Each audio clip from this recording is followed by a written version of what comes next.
नमस्कार, स्वागत है आपका बुक ऑडियो में। आप सुन रहे हैं मुझे यानी सुमन रावत को। लेकर हाजिर हूँ सोनू चौहान द्वारा रचित कहानी परिवर्तन। आज मेरी बेटी कनाडा से आ रही है। हम दोनों उसे लेने एयरपोर्ट जा रहे हैं। मन में बड़ी खुशी है क्योंकि शादी के बाद ही सारंगा विदेश चली गई थी। उसके पति वहाँ पर डॉक्टर हैं, वो तो नहीं आ सके और सारंगा अकेली ही आ रही है। नियत समय पर फ्लाइट पहुंची। मैंने दूर से देखा मेरी बेटी ट्रॉली लिए चली आ रही है। अरे सारंगा का तो रंग ढंग ही बदल गया है। चुस्त जीन्स, ऊपर टाइट सा टॉप और कटे बालों को पोनी टेल में बांध रखा है। सर पर धूप का चश्मा टांग रखा था। मैं एकदम सोचने लगी, सच में मेरी बेटी में बहुत परिवर्तन आ गया है। मुझे याद है यही सारंगा बाल कटाने नहीं देती थी। कहती थी नहीं, मुझे लंबे बाल चाहिए आप जैसे। मैं रोज तेल लगाती और लंबी लंबी चोटियां बनाती। उसको जीन्स भी पसंद नहीं थी क्योंकि उसको जीन्स खुरदरी लगती थी। वो हमेशा नरम मुलायम कपड़े पहनना पसंद करती थी। इतने में मैंने देखा सारंगा मुझे हाथ हिलाती हुई चली आ रही है। बाहर निकले तो वो हम दोनों से गले लगकर मिली और बोली, अरे मम्मी, तुम में तो जरा भी परिवर्तन नहीं आया। वैसी ही साड़ी, वैसा ही जूड़ा, वैसे ही कानों के टॉप्स और पापा भी वैसे ही। अरे मम्मी, चेंज लाओ अपनी जिंदगी में। चेंज यानी परिवर्तन जिंदगी है। मैं मुस्कुरा दी। खैर, घर आए वो सबसे बड़े प्यार से मिली। सबके लिए जो उपहार लाई थी वो दिए। मैंने पूछा नाश्ते में क्या बनाऊं, तो बोली, अरे मम्मी, वो कचौरी और सब्जी जो आप नाश्ते में बनाया करती थी और बादाम वाली खीर। मैंने कहा मैं तो सैंडविच बनाने जा रही थी क्योंकि तुम में तो परिवर्तन आ गया है। अरे मम्मी, वो तो वहाँ की मजबूरी है, आपके हाथ के खाने का कोई जवाब नहीं। मैं मुस्कुराती। वो घूम घूम कर सारा घर देखती रही। अरे ये भी चेंज हो गया, वो भी चेंज हो गया। फिर अपने ताऊ चाचा के घर गई, वहाँ भी यही बात। क्या क्या चेंज हुआ है। शाम को जब घूमने गए तो मॉल को देखकर खुश हो गई। अरे इंडिया में रियल चेंज आ गया है। खैर, उसकी पसंद का रात का खाना खाकर जब मैं उसके कमरे में गई तो वो हर चीज को देख रही थी। अरे मम्मी, आपने मेरा कमरा, मेरा सामान बिल्कुल वैसा ही रखा है। मेरे नॉवल, मेरा टेडी बियर, सब कुछ वैसा ही है। क्यों मम्मी? मैंने प्यार से उसके सर पर हाथ फेरा और बोली, बेटा, आज सुबह से तुम परिवर्तन की बात कर रही हो। मैं तुम्हें एक छोटी सी सच्ची घटना सुनाती हूँ, फिर तुम खुद ही फैसला करना कि परिवर्तन किस चीज का है। वो प्रश्नवाचक दृष्टि से मुझे देखने लगी। मैं पास की कुर्सी पर बैठ गई। हाँ तो बेटा, तुम्हारे ननिहाल की बात है। हमारा गांव बहुत बड़ा था। उसी गांव में एक परिवार था, अच्छा खाता पीता परिवार। उस परिवार के मुखिया थे विश्व प्रताप सिंह। उनका एक बेटा और 2 बेटियां थी। सब ठीक ठाक चल रहा था। उन्होंने अपनी बेटे की शादी की। बहू बहुत सुंदर थी और बहुत अच्छे संस्कारों वाली लड़की थी। उसको सब प्यार से शमा कहने लगे। शमा बहुत अच्छी लड़की थी। उसकी 2 नंदे थी। उनको प्यार से मीनू और अन्नू कहते थे। अन्नू और मीनू लगभग एक सी उम्र की थी। तीनों में खूब पटती और शमा की शादी के बाद जब सावन आया तो बाग में पेड़ पर झूला डाल दिया गया। तीनों ननंद भाभी खूब झूलती। दूसरे सावन तक मीनू की शादी हो गई। मीनू जब मायके आती तो लगता कि वहाँ ज्यादा खुश नहीं है। अन्नू और शमा उससे बहुत पूछने की कोशिश करते पर वो कुछ ना बताती। एक दिन खबर आई कि मीनू मर गई। घर में सबको धक्का लगा ही, पर अन्नू और शमा को बहुत ज्यादा धक्का लगा क्योंकि उनकी वो सहेली भी थी।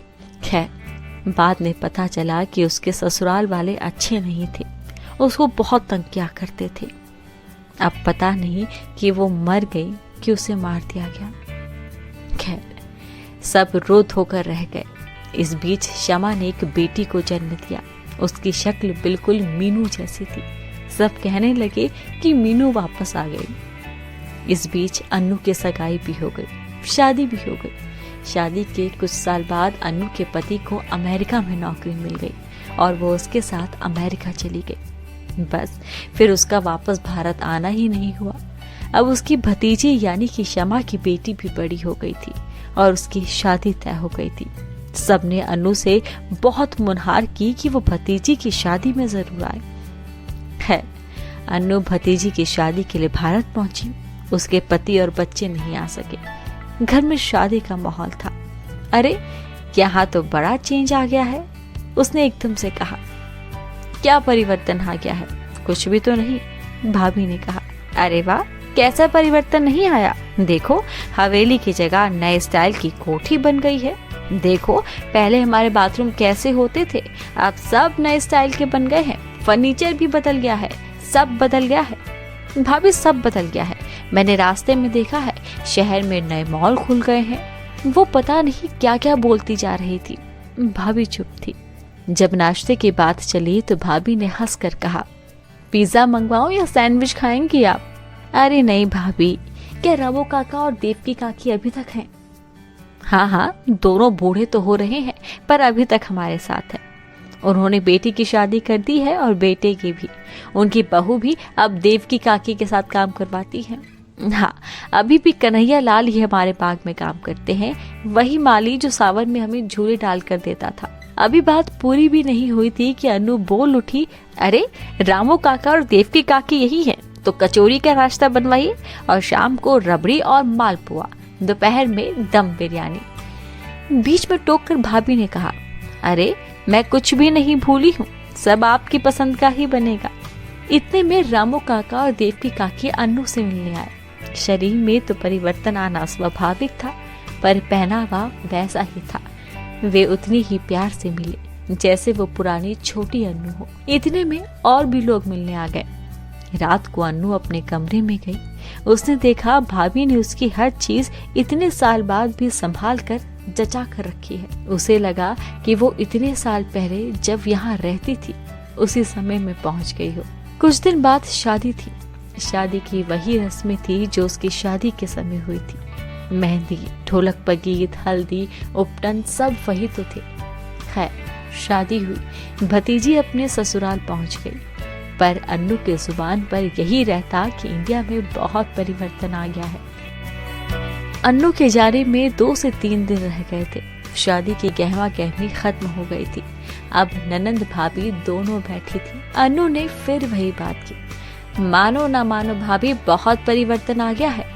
भाभी कुछ मिनट चुप रही, फिर बोली, ननंद जी, जब से आप आई हैं आपके जुबान पर यही है कि परिवर्तन हो गया है। आप परिवर्तन किसे मानती हैं? आपने कहा हवेली की जगह कोठी बन गई है। हवेली पुरानी थी, वो गिर पड़ती, इसीलिए दोबारा बनाना जरूरी था। मुझे तो वो पुरानी हवेली का काम बहुत पसंद था, मगर उस जैसा बनाने वाला कारीगर ही नहीं मिला। जैसे आज के जमाने के कारीगर थे, या सामान मिल रहा था वही लगाना पड़ा। फिर भी मैं जितना इस्तेमाल कर सकी वो किया। बड़ा गेट आपने देखा है जिस पर पीतल के फूल के पत्ते बने हैं, वो वही है। और भी पुरानी नक्काशी वाली मेज या अलमारियां सब वैसी ही हैं। पर आपने जो परिवर्तन देखा वो केवल बाहरी परिवर्तन है, पर क्या अंदर से कुछ बदला है? नहीं ना। सारे परिवार का आपके प्रति वैसा ही प्रेम है। रामू काका, देवकी काकी भी वैसे ही हैं। उनके बनाए व्यंजनों का स्वाद भी वैसा ही है। आप भी वो स्वाद नहीं भूली हैं। कन्हैया माली आज भी वैसे ही गुलदस्ते बनाता है। लोगों के मन में परिवर्तन अभी नहीं आया है। भाभी ने अन्नू का हाथ पकड़ा और बाहर बाग की तरफ ले आई और एक तरफ इशारा किया। अन्नू ने देखा, पुराने नीम के पेड़ पर पुराना झूला लपेटा हुआ था। उसकी रस्सियां गल चुकी थी, पट्टी भी टूट गई थी, पर उसे भी पॉलिथीन में लपेट कर सहेज कर रखा गया था। अन्नू ने भाभी की तरफ देखा। भाभी ने कहा, ननंद जी, हम कुछ भी नहीं भूले। हम उस झूले को नहीं भूले जब हम तीनों, यानी कि बड़ी ननंद जी, आप और मैं मिलकर झूला करते थे। यही मोतियों के फूलों की बीनी आप दोनों मेरे बालों में लगाती थी। ननंद जी, आप किस परिवर्तन की बात कर रही हैं? शायद आपका कसूर नहीं। पश्चिमी सभ्यता में रहकर आप भी बाहरी चकाचौंध की आदी हो गई हैं। भारतीय सभ्यता बाहरी नहीं, अंदर यानी कि मन के परिवर्तन को परिवर्तन मानती है। हमारी सभ्यता का परिवर्तन मन का है। जानती हैं, एक संत का कहना है कि अगर आज सुबह हम एक धर्म के हैं और शाम को हम दूसरा धर्म अपना लेते हैं तो बाहरी क्या बदलता है। कुछ भी नहीं, बदलते हैं तो हमारे विचार बदलते हैं। विचारों का बदलना ही परिवर्तन है। ये चीजें तो समय के साथ स्वयं ही बदल जाएंगी। जैसे शरीर बच्चे से जवान फिर बूढ़ा होगा, पहले बीज फिर छोटा पौधा फिर पेड़ बन जाएगा। सुख सुविधा के साधन समय के अनुसार चलते हैं। जब कोई नई इजाद होती है तो वो घरों में आती है। जैसे पहले रेडियो थे, फिर ट्रांजिस्टर आए, बड़े बड़े टीवी आए, अब LCD आ गए हैं। पहले हाथ की पंखी थी, फिर बिजली का पंखा, फिर कूलर, फिर AC। पर ये सब बाहरी परिवर्तन है जो समय की मांग है। पहले लड़ाइयाँ घोड़ों और हाथियों पर होती थी, अब टैंक और हवाई जहाजों से होती है। पर मनुष्य के विचार बदले, वही परिवर्तन कहा जा सकता है। आपका स्वाद भी नहीं बदला, आपने कचौरी या मालपुए खाने की फरमाइश की। सैंडविच पिज्जा खाना आपकी मजबूरी है। उम्मीद है मैं जो कहना चाहती हूँ वो आप समझ गई होंगी। अन्नू चुप कर गई, उससे कुछ बोलते ही नहीं बना। जब अन्नू के चलने का समय आया तो ननंद भाभी गले मिली।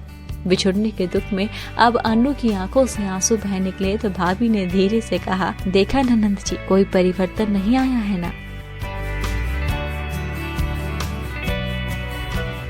आप सुन रहे थे सोनू चौहान द्वारा रचित कहानी परिवर्तन, मेरे यानी सुमन रावत की आवाज में।